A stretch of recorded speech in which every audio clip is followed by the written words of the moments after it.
KBS 대전 생생뉴스.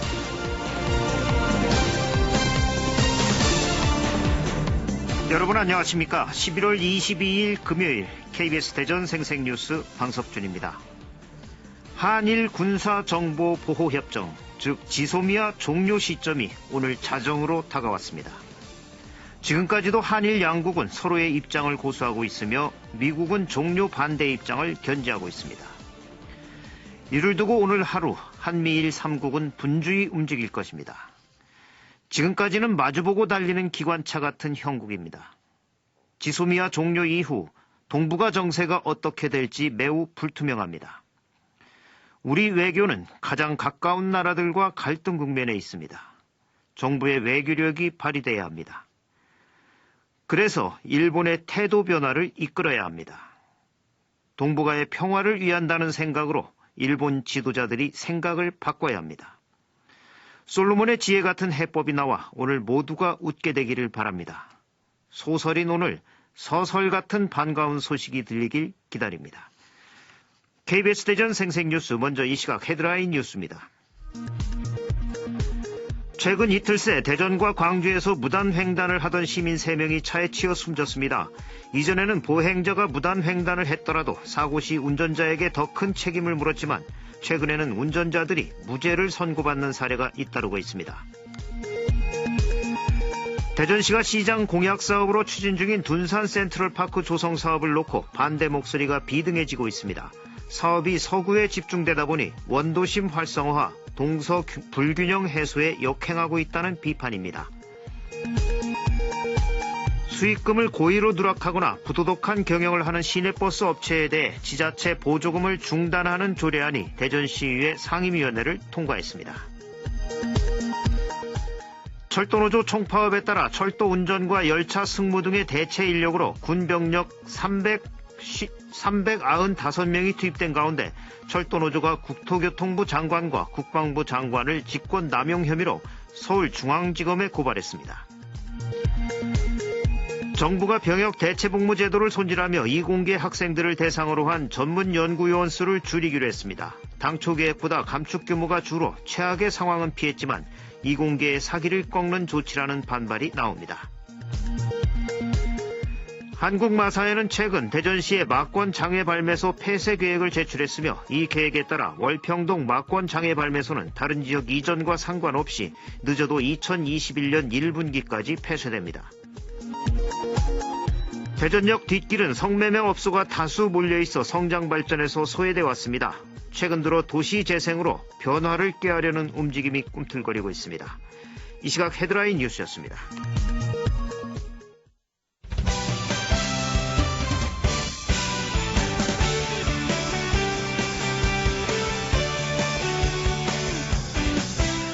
뉴스브리핑 순서입니다. KBS 대전 보도국의 성룡희 기자 나와 있습니다. 성 기자 안녕하세요. 안녕하십니까.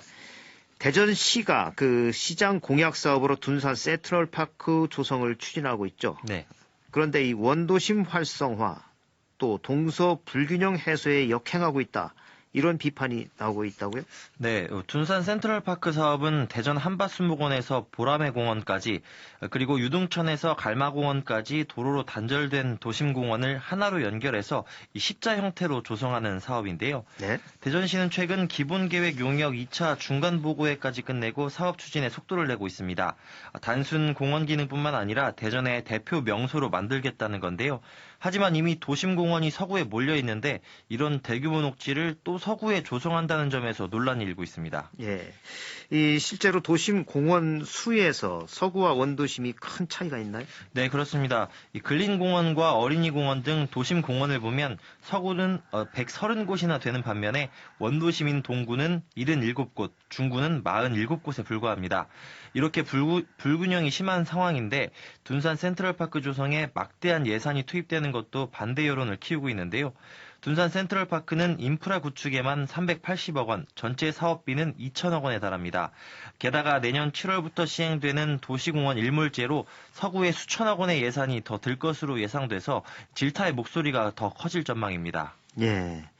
내년 공원 일몰제 대책에도 돈이 많이 들어가죠. 네. 이 대전시의 최우선적인 공원 정책은 일몰제 대비가 아닐까 생각이 됩니다. 센트럴파크의 기회비용도 생각을 해봐야 됩니다. 대전 중앙동 일대는 전국 3대 여인숙 성매매 직결지라는 오명이 붙을 정도로 오래전부터 문제가 이어져 온 곳인데 해마다 성매매 업소가 늘고 있다고요. 네, 이 대전 중앙동이라고 하면 잘 모르시는 분들이 많으실 텐데요. 이 대전역을 둘러싸고 있는 이른바 대전역 뒷길이라고 불리는 곳입니다. 현재 이곳에서 성매매 호객을 하는 청객이라고 불리는 사람들이 50여 명 정도고요. 성매매 종사 여성은 200명이 넘는 것으로 추정되고 있습니다. 문제는 이 성매매 업소가 점점 늘고 있다는 건데요. 2010년에 70곳이었던 업소는 해마다 늘어서 올해 103곳으로 조사됐습니다. 네, 이 역과 터미널은 그 도시의 관문이어서 그 도시의 첫 이미지를 만드는 곳 아니겠습니까? 네. 이 대전역 주변에서 성매매가 공공연히 이루어지고 그 규모도 커진다고 하니 하루빨리 조치가 필요할 것 같은데 이게 방법은 없는 건가요? 네, 다행히도 작은 변화가 곳곳에서 시작되고 있습니다. 대전 중앙동에서는 지난 2017년 시작된 무궁화꽃이 피었습니다라는 프로젝트가 진행되고 있는데요. 젊은 청년 예술가들이 주민과 함께하는 공공미술로 거리를 바꿔나가는 사업입니다. 덕분에 지난해 청소년 통행금지 구역이 풀리는 등 일부 성과를 보였지만 아쉽게도 다음 달이면 사업이 종료되는데요. 네. 대전과 비슷하게 성매매 집결지가 형성된 전주시가 협의체를 구성해서 8개년 장기 사업을 진행하면서 이 성매매 업소가 크게 줄고 유네스코에서 지속가능한 발전교육 인증을 받은 것과 비교되는 점입니다. 이런 사례들을 볼 때 대전역 뒷길의 도시재생을 위해서는 장기적인 계획과 그 계획을 이끌어갈 구심점이 필요하다는 목소리가 커지고 있습니다. 예, 단속과 처벌뿐만 아니라 골목의 분위기를 아예 바꿔서 정비하는 방법이 좋은 것 같습니다. 좋은 정책은 계속돼야겠죠. 암 진단 장비인 펫CT는 정확도는 높지만 이 방사선 피폭량에 대한 우려가 있는데 국내 연구진이 방사선 노출 없이 암 발병 위치를 찾는 의료 영상 장비를 개발했다고요. 네, 이 펫CT는 몸에 주입한 방사성 의약품이 암 조직에 더 높은 농도로 축적되는 원리를 이용해 발병 위치를 찾아내는 장비인데요. 하지만 방사선 피폭량이 엑스레이 140장을 찍는 양과 맞먹는다고 합니다. 네. 그래서 정확도는 높지만 방사선 피폭 위험이 있었는데요. 전자통신연구원이 방사성 의약품 대신 인체에 해가 없는 산화철 입자를 주입해 암 위치를 찾는 영상 장비를 개발했습니다. 산화철 입자를 주입하면 표면에 코팅한 항원과 항체가 스스로 질병 발생 부위에 달라붙는데 이때 나오는 신호를 분석하는 방법입니다. 네, 이 방사선 노출이 없이 암을 진단할 수 있는 것도 굉장한 발전인데 이 제작비도 저렴하다고요. 네, 그렇습니다. 이 전류 소모량이 해외 제품의 100분의 1에 불과해서 대형 냉각 장치가 필요 없기 때문인데요. 제작 가격은 해외 제품의 20분의 1 수준이라고 합니다. 이 산화철을 이용한 의료 영상 장비 개발은 필립스 등에 이어서 세계 세 번째인데요. 아직 동물 실험 단계지만 연구진은 7년 이내에 상용화가 가능할 것으로 내다보고 있습니다. 예, 이런 좋은 장비가 빨리 임상에 쓰였으면 좋겠습니다. 네. 이 밖에 밤사이 사건 사고 있었나요? 네, 어젯밤 10시쯤 아산시 도구면의 한 편도 2차선 도로에서 1톤 화물차와 승합차, 승용차 등 차량 세대가 잇따라 충돌했습니다. 이 사고로 화물차 운전자 59살 박모 씨가 숨졌고 승합차와 승용차 운전자 2명이 다쳐 병원에서 치료를 받고 있습니다. 경찰은 정확한 사고 경위를 조사하고 있습니다. 네, 뉴스 브리핑 성룡희 기자였습니다. 수고하셨습니다. 수고하셨습니다. 오늘의 생생정보입니다. 충남농업기술원은 오늘과 내일 대전 안영동 하나로마트 대전점 광장에서 제11회 품목농업인연구연합회 우수농특산물 홍보 판촉전을 개최합니다. 햅쌀과 사과, 고구마, 한과 등 신선 농산물과 가공품 100여 품목을 저렴한 가격으로 판매합니다. 환경부 산하 국립환경과학원 충청권 대기환경연구소가 오늘 서산에 문을 엽니다. 산업단지, 발전소가 밀집한 서해 중부지역의 대기오염물질 배출원을 규명하는 연구 거점 기능을 수행합니다. 환경부가 서천 옛 장항제련소 주변 환경오염 피해자들을 대상으로 피해 구제 선지급 신청을 받기로 하고 오늘 서천군 장항읍 행정복지센터에서 현장 설명회를 개최합니다. 2017년 8월부터 올해 9월까지 진행한 1차 선지급 사업에 신청하지 못했거나 추가 질환의 피해 구제를 원하는 주민이 대상입니다. 대전문화재단이 오늘 대전예술가의 집 다목적 회의실에서 예술인 의료비 지원사업 설명회를 개최하고 지원 신청을 접수합니다. 취약한 경제적 여건으로 의료 서비스 사각지대에 놓인 예술인을 긴급 지원해 실질적인 도움은 물론 예술활동 복귀와 예술인의 복지 환경을 강화하는 사업입니다. 신청을 원하는 예술인은 신청서와 관련 서류를 우편 혹은 이메일을 통해 제출하면 됩니다. 충청남도는 오늘 오후 1시 30분 당진 상공회의소에서 당진항 매립지 관할권 회복을 위한 토크 콘서트를 개최합니다.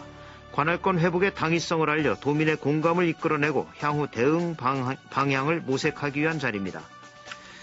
부여군은 오늘 오후 2시 여성문화회관 대강당에서 부여군 지속가능 발전 목표 기본 및 이행계획 수립을 위한 주민 공청회를 개최합니다. 경제성장과 사회 안정과 통합 및 환경보전이 균형을 이루는 발전을 위한 공청회입니다. 대전시립연정국악원 큰마당에서는 수능 수험생을 위해 오늘 오전 11시 국악관현악 중심의 힐링 콘서트가 열리고 26일 오후 7시 30분에는 사물놀이 공연이 펼쳐집니다. 대전시립미술관은 오늘부터 12월 22일까지 미술관 5 전시실에서 제16회 이동훈 미술상 특별상 수상작가인 민성식, 신진호전을 개최합니다. 대전 프랑스 문화원 앙트르포에서는 오늘 저녁 8시 보졸레 누보의 밤 행사를 진행합니다. 2019 아트대전 백인 릴레이 부스전 강혜련, 김서구, 김영옥, 김진희, 백상열, 서재흥, 송병집, 오수정, 이은정, 전택기 작가의 작품이 오늘부터 26일까지 KBS 대전방송총국 갤러리에서 전시됩니다.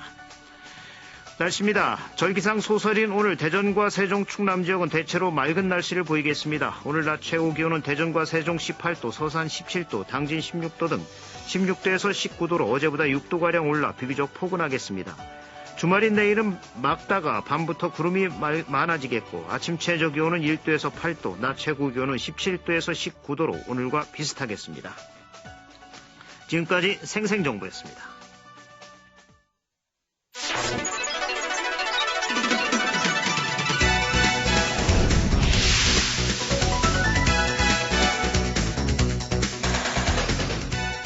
생생한 뉴스, 깊이 있는 이슈 분석. 여러분은 지금 방석준 앵커와 함께하는 KBS 대전 생생뉴스를 듣고 계십니다.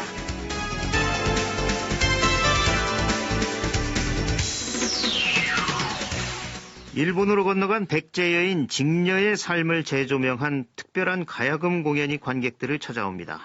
백제 가야금 연주단은 오는 27일 국립부여박물관에서 백제 직녀의 삶과 사랑을 담은 가야금 공연인 그리움 시실데어 공연을 무대에 올릴 예정입니다.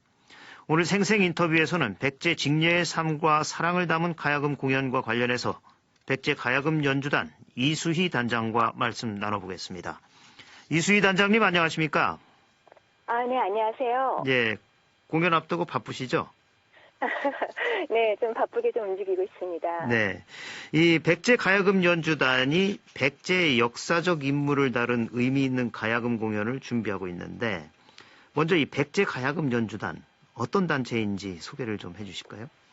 네, 저희 연주단은요, 2007년도에 창단되어서 올해로 13년을 맞이했습니다. 네.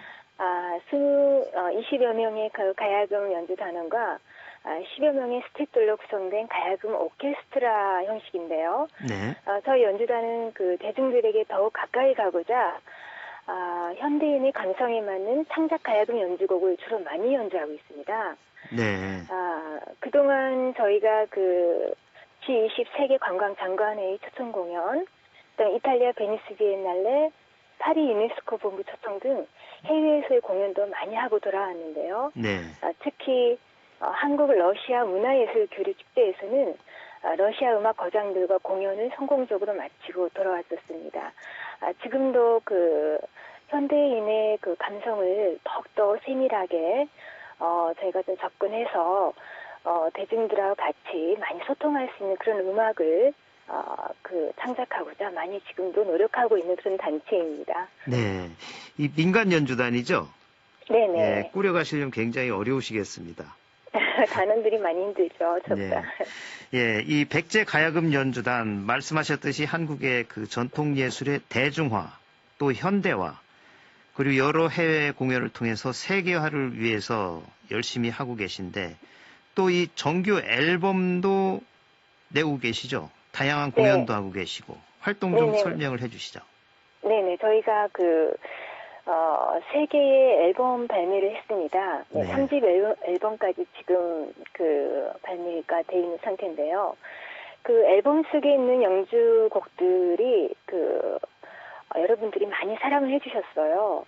네, 그래서 지금도 라디오와 TV에서도 저희 음원이 많이 지금 나오고 있는데요. 네.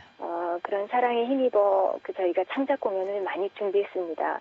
특히 전통음악 중에서는 아동들이 아동들이 공연이 많지가 않아요. 그래서 네. 백제 설화인 서동요를 각색해서 아동들이 전통음악에 좀 쉽게 접근할 수 있는 그런 기회를 주고자 그림자 콜라보 공연을 또 제가 만들었었고요. 네. 청소년들은 또 활기찬 걸 많이 좋아하잖아요. 그래서 비보이 협연화와 같이 했고요. 그 다음에 미술 작품들하고 많이 콜라보를 했는데요. 특히 작년이죠.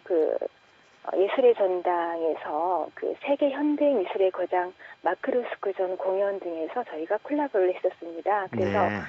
아주 여러 장르하고 공연을 많이 하고 또 새로운 음악을 만들고자 많이 노력하고 있습니다. 예. 우리 지역에 이런 단체가 있다는 게 굉장히 자랑스럽습니다. 아유, 감사합니다. 예. 이런 다양한 활동을 인정받아서 올해는 공연장 상주단체로 선정이 되기도 했죠? 네, 맞습니다. 저희가 2017년도에 이런 활동으로 문화체육관광부 장관상을 받았고요. 네. 올해는 충남문화재단 공연장 상주단체로 선정이 되어서 많은 작품 활동을 좀 하고 있습니다. 네. 그래서 이 2019 공연장 상주단체 육성 지원 사업 선정작인 백제직녀의 삶과 사랑을 담은 가야금 공연을 준비를 하고 계신데 전반적으로 이번 공연이 어떤 것인지 소개를 좀 해주시겠습니까? 네, 이 백제 직녀에 대해서는 많은 사람들이 모르고 좀 계시기 때문에 저희도 지금 아주 열의를 가지고 많이 준비를 하고 있는데요. 네. 일단은 공연장 상주단체 연주단으로 선정이 되면 여러 분야의 공연을 해야 돼요. 네, 4개 분야의 공연을 해야 하는데요. 그중 가장 중요하고 큰 공연이 이 창작 공연입니다. 네. 그래서 백제 직녀의 공연이 이 창작 공연으로 저희가 이제 주제를 선택한 이유는 많은 사람들이 모르기 때문에 그 여인의 삶에 대하여 이야기를 좀 전달하고자 이 백제 직녀를 선정했습니다. 네. 저도 이 견우와 직녀 얘기는 많이 들었는데 이 백제의 네네. 직녀가 있었다는 얘기는 이번에 처음 듣는 것 같습니다. 예. 저도 그랬었습니다. 예. 네. 이 백제 직녀의 이야기가 담긴 스토리텔링 가야금 공연 이런 형태라고 하는데 백제 직녀가 어떤 삶을 살았던 역사적 인물인지 좀 궁금하네요. 네, 백제가 멸망 후에 이 여인이 일본으로 건너갔습니다. 네. 그래서 그때까지 자목 기술, 그러니까 비단 짜는 기술이 없었던 일본인에게 이 비단 직조 기술을 전수한 여인인데요. 네. 일본으로 건너간 그곳이 어디냐면, 부여 백마강이 배를 띄우면 일본 서쪽인 에치젠시라는 도시에 도착한다고 해요. 네. 네.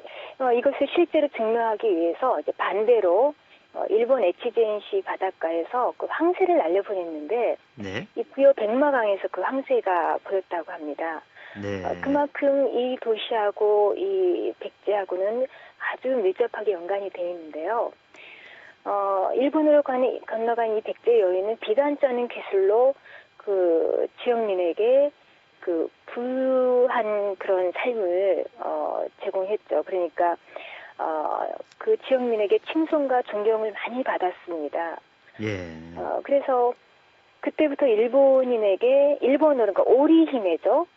백제 직녀를 오리히메, 그러니까 비단을 짜는 여인이라는 그런 말로 불렸다고 합니다. 그때부터요. 그래서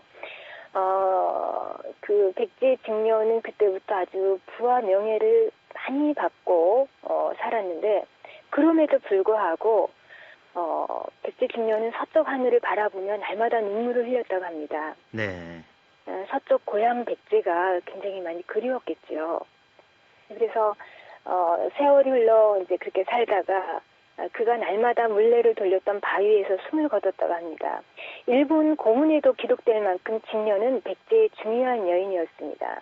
네. 지금도 그곳에는 백제 직녀상을 모신 사당과 직녀 바위를 아주 신성시하고 모시고 있더라고요. 아, 그렇군요.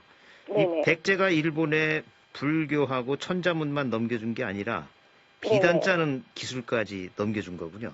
네, 많이 몰랐던 사실이죠. 예. 특별히 이 직녀의 삶과 사랑을 이번 가야금 공연에 담은 이유가 있으십니까?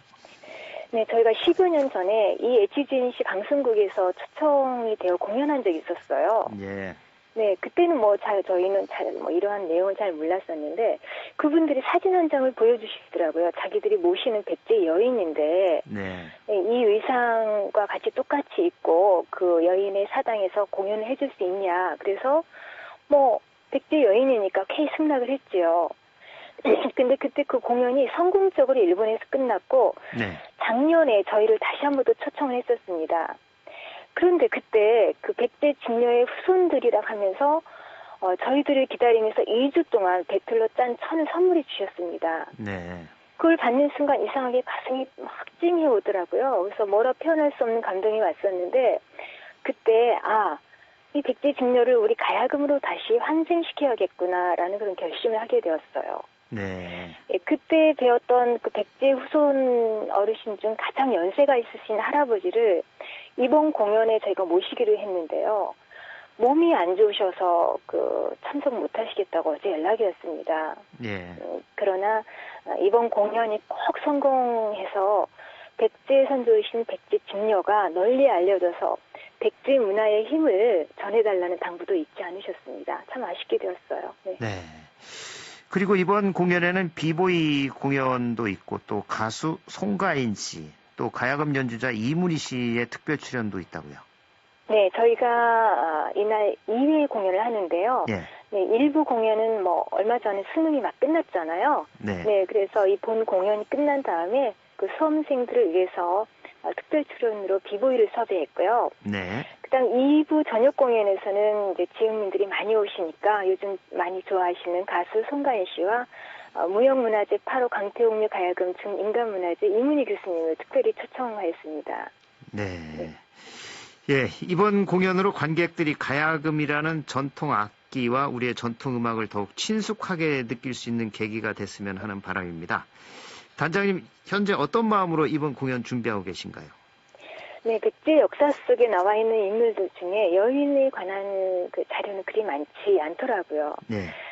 백제 가야금 연주단도 여인들이고, 백제 직녀도 여인이고, 가야금 실이 명주실이잖아요. 네. 네, 백제 직녀도 비단자는 여인이고, 뭔가 공통점이 많지 않나요? 네. 그래서 이 공연은 저희 백제인으로서 저희가 해내야 할 소명이라고 생각하고 준비하고 있습니다. 예.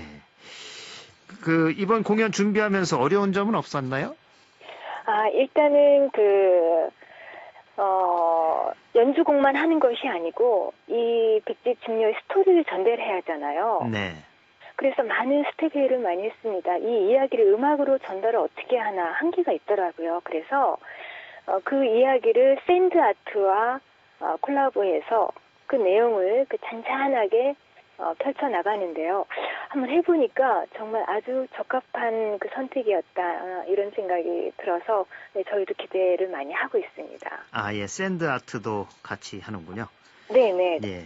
아무래도 주제를 전달을 하기 위해서는 그게 꼭 필요한 것 같았습니다. 예. 이 백제 직녀의 삶과 사랑이 있는 스토리텔링 가야금 공연 기대가 됩니다. 네. 마지막으로 그 공연 일정과 장소 다시 한번 안내를 해주시겠습니까? 네, 다음 주죠. 11월 27일 수요일입니다. 네. 1회는 10시 30분, 2회는 송가인과 이문희 교수님이 나오시는 저녁 7시입니다.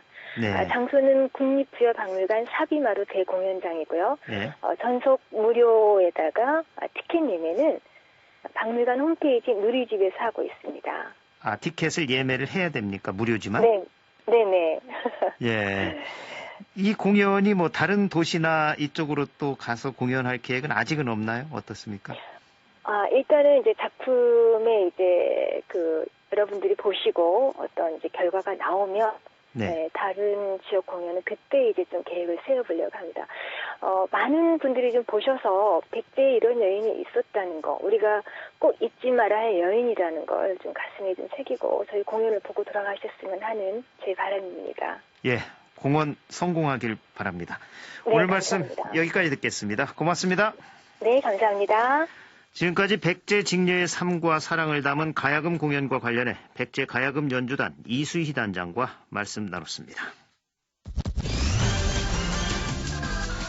주간 브리핑입니다. 충청투데이는 채용문 좁은 대전 이러다 다 떠난다 란 타이틀로 대전의 구직자 대비 채용 규모가 전국 최하위 수준에 머물면서 인구 이탈이 가속화될 수 있다는 우려도 제기되고 있다고 보도했습니다. 중도일보는 선거구 획정 설설, 정치 신인 쩔쩔이란 기사에서 21대 총선을 불과 4개월여 앞두고 여야가 선거구 획정과 관련해 어느 때보다 치열한 백가쟁명식 논쟁을 이어가면서 정치 신인들이 소가리가 커지고 있다고 보도했습니다. 금강일보는 가족에 뒤흔드는 김장 갈등, 대전일보는 4년 만에 좁혀진 소득 격차, 이런 기사들을 일면 토프 기사로 실었습니다. 주간 브리핑이었습니다. KBS 대전 생생뉴스 기술의 정아웅, 구성 조미연, 제작과 진행의 방석준이었습니다. 11월 22일 금요일 방송 여기서 마칩니다. 행복하고 평화로운 주말 보내시기 바랍니다. 저의 휴가로 다음 2주간 박혜평, 이용순 앵커가 이 시간 진행하겠습니다. 저는 2주 후에 다시 뵙겠습니다.